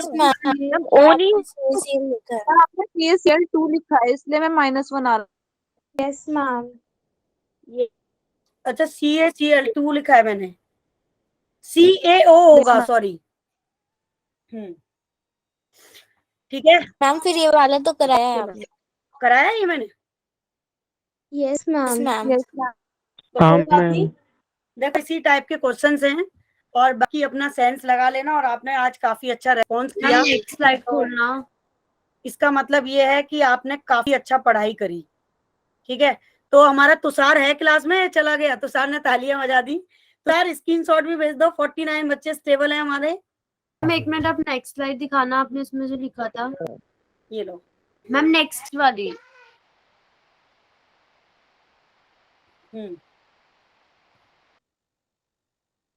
आज आपने बहुत अच्छा परफॉर्मेंस किया सबने, और सबसे अच्छी बात मुझे ये लगी आज की क्लास में कि आप लोग मेरे मैसेज को करने के बाद सारे बच्चे आ गए क्लास में। तुम लोग मेरा मैसेज देख के ही आए हो ना? नहीं मैम बता था आपको क्लास है। हम लोग तो रेगुलरली ज्वाइन करते हैं। कुछ तो रेगुलर बच्चे हैं ना, लेकिन आयुष लास्ट टाइम तुमने देखा था, लास्ट टाइम हमारी हाँ मैम, क्लास लास्ट में टाइम सारे कितने चले गए थे। मैम 22 बच्चे सारे बचे चले गए थे, और इस बार नहीं टोटल जो गए। बच्चों ने क्लास की थी मैम आज 41 भी ने गए की हैं, थी। 55-56 मैम बच्चे। आज तीनों ही क्लास में बच्चे ज्यादा पर थे, इतने नहीं गए मैम, जितने बायो उस में दिन गए थे। फिजिक्स में भी। ज्यादा थे। Yes ma'am. हाँ मैम आज दोनों ही क्लास में बच्चे ज्यादा थे। सीबीएसई का एग्जाम आया ना तो सब अब पढ़ने लगे। मैम अब आप क्वेश्चन कराओगे? नहीं अब नहीं करा रही, वही मेरी कमर बोल गई है, और इसमें इसी लेवल के क्वेश्चंस हैं, और बाकी मैंने इतने लॉट ऑफ क्वेश्चंस आपको करा रखे हैं। बस कल मैं काफी अच्छे लेवल के क्वेश्चंस कराऊंगी, तो कल के लिए थोड़ा एक्स्ट्रा पढ़ के आना। एक तो सारे फॉर्मूले, और मैं बता देती हूँ बेसिकली क्या क्या पढ़ना है। वर्क डन पढ़ लेना, थर्मोडायनामिक में आपका गिब्स फ्री एनर्जी हो गई, जितनी एनर्जी है वो पढ़ लेना, सारे फॉर्मूले याद कर लेना, क्योंकि थ्योरी का थोड़ा थोड़ा पार्ट आपको ढंग से पढ़ा होना चाहिए। ली चैटरले प्रिंसिपल क्या है, लॉ ऑफ मास एक्शन क्या है, केसी क्या है, केपी क्या है, ठीक है। उसके बाद पी के ए क्या है, पी ए बी क्या है, ये सब अच्छे से पढ़ लेना। ठीक है, एंट्रोपी पढ़ लेना, गिब्स एनर्जी पढ़ लेना, स्पॉन्टेनियस रिएक्शन, नॉन स्पॉन्टेनियस, ये काफी इंपॉर्टेंट टॉपिक्स हैं तुम्हारे। और कल मैं नंबर ऑफ क्वेश्चन ज्यादा कराऊंगी। कल मैं पहले से पेन टेप पे लिख के रखूंगी, क्योंकि आज मैं बहुत बिजी रही हूँ। 2 मीटिंग तो अनएक्सपेक्टेड आ गई मेरे पास, जो थी नहीं मेरे शेड्यूल में आज। ठीक है, लेकिन मैंने आपको पूरा करा दिया है जिस तरीके क्वेश्चंस आपके पेपर में हैं, और जो नहीं भी कराए हैं क्वेश्चंस आज की क्लास